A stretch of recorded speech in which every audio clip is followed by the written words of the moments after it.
महीने का पहला हफ्ता, ऑफिस जाने की जल्दी हो और आपके सामने मेट्रो स्टेशन पहुंचने तक का झंझट खड़ा हो।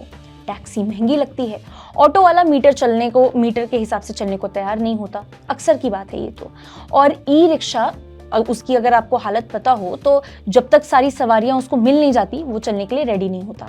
अब ऐसे वक्त पर अगर एक सस्ती, सुरक्षित, छोटी कार जैसी गाड़ी आपको मिल जाए जो सिर्फ इन्हीं छोटे छोटे दूरियों को नापने के लिए बनी हो तो कितना अच्छा होगा, है ना। सरकार ने भी कुछ साल पहले यही सोचा था और इसी सोच में आया था क्वाड्रीसाइकिल, एक मिनी कार जैसी दिखने वाली गाड़ी। छोटी बॉडी, इंजन हल्का, स्पीड भी लिमिटेड रहेगी और काम सिर्फ इतना कि आपको मेट्रो, बस स्टॉप या फिर ऑफिस तक छोड़ सके। लेकिन यही ये कहानी ट्विस्ट ले आती है। नमस्कार, मैं हूं मुस्कान ओझा, आप देख रहे हैं मनी 9। 2020 में सरकार ने लॉन्च की थी PLI स्कीम, यानी प्रोडक्शन लिंक्ड इंसेंटिव्स। आसान भाषा में कहें तो जितना ज्यादा भारत में प्रोडक्शन करोगे उतना ज्यादा पैसा सरकार से आप पाओगे। मकसद साफ था, भारत को मैन्युफैक्चरिंग हब बनाना और इलेक्ट्रिक गाड़ियों का भविष्य मजबूत करना। ऑटो सेक्टर के लिए खास तौर पर 25,938 करोड़ रुपए का पैकेज रखा गया और इसमें साफ साफ लिखा गया कि electric car, hybrid, hydrogen fuel vehicle, advance auto parts और हाँ, इलेक्ट्रिक क्वाड्रीसाइकिल भी ये लिस्ट में शामिल होगा। यानी सरकार चाहती थी कि ये जो छोटी कार जैसी गाड़ियां हैं, लास्ट माइल कनेक्टिविटी का सस्ता और सुरक्षित जो सॉल्यूशन है वो बन सके। लेकिन हकीकत क्या था ये भी समझते हैं। 4 साल बीत गए, वाहन पोर्टल के आंकड़े कहते हैं कि पिछले 4 साल में एक भी क्वाड्रीसाइकिल भारत में बिका ही नहीं है। और तो और ARAI यानी कि automotive research association of India, जहां हर नई गाड़ी की टेस्टिंग होती है, वहां तक कोई कंपनी एक भी इलेक्ट्रिक क्वाड्रीसाइकिल टेस्टिंग के लिए लेकर ही नहीं गई। मतलब सरकार ने मंच सजाया लेकिन खिलाड़ी मैदान में कभी उतरे ही नहीं थे। अब इसकी वजह भी समझ लेते हैं कि आखिर इसके पीछे रीजन क्या रहा। सबसे पहला इसमें जो वजह माना जा रहा है वो है कि डिमांड ही नहीं है इस चीज की। भारत में लोग अक्सर 4 पहियों पर पैसा खर्च करते हैं, सीधे या तो ऑल्टो या फिर क्विड या फिर वैगनोर जैसी जो कार है वो खरीद लेते हैं। और अगर पब्लिक ट्रांसपोर्ट चाहिए तो ई रिक्शा और ऑटो रिक्शा जो है वो पहले से ही मार्केट पर काफी हद तक जो अपना कब्जा है वो जमाए बैठी हैं।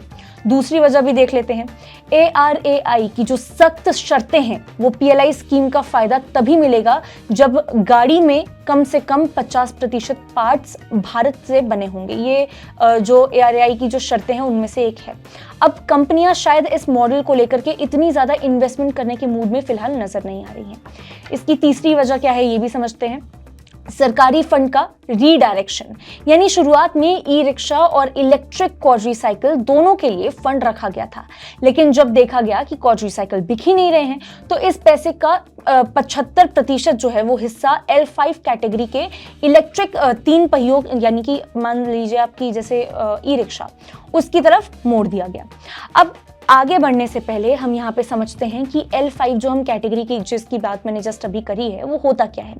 देखिए, भारत और दुनिया में गाड़ियों को कैटेगरीज में बांटा गया है, ठीक है।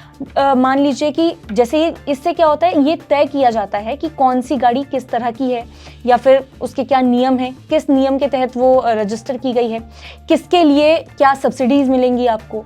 तो इन सारी चीज़ों को ध्यान से समझने के लिए इसको एक कैटेगरी में डिवाइड किया गया है। इसी में से एक कैटेगरी है L5। अब यहीं पर कंपनियों की शिकायत भी आती है।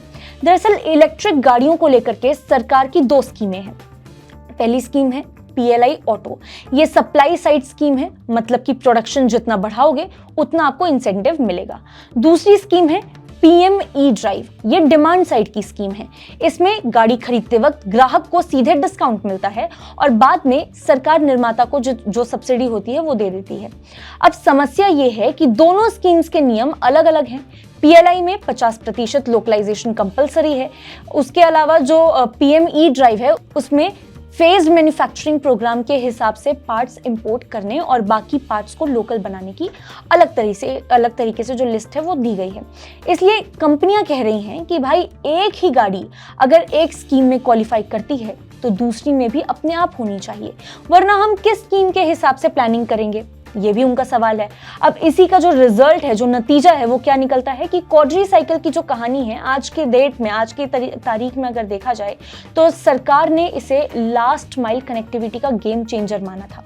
इसको साथ ही साथ PLI स्कीम में जगह भी दी गई थी यही सोच करके, लेकिन कंपनियां इसमें दिलचस्पी दिखा ही नहीं रही हैं। इंडस्ट्री का फोकस फिलहाल सीधा है, जहां डिमांड है वहां पैसा लगाओ, और भारत में डिमांड फिलहाल सिर्फ और सिर्फ ई-रिक्शा और इलेक्ट्रिक 2 व्हीलर की ही है। क्वाड्री साइकिल की फिलहाल डिमांड जनरेट नहीं हुई है।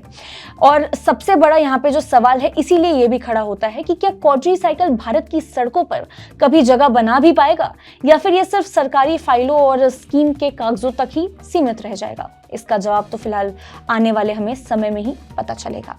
आज के लिए बस इतना ही। ऐसी ही और वीडियोस के लिए देखते रहिए मनी9।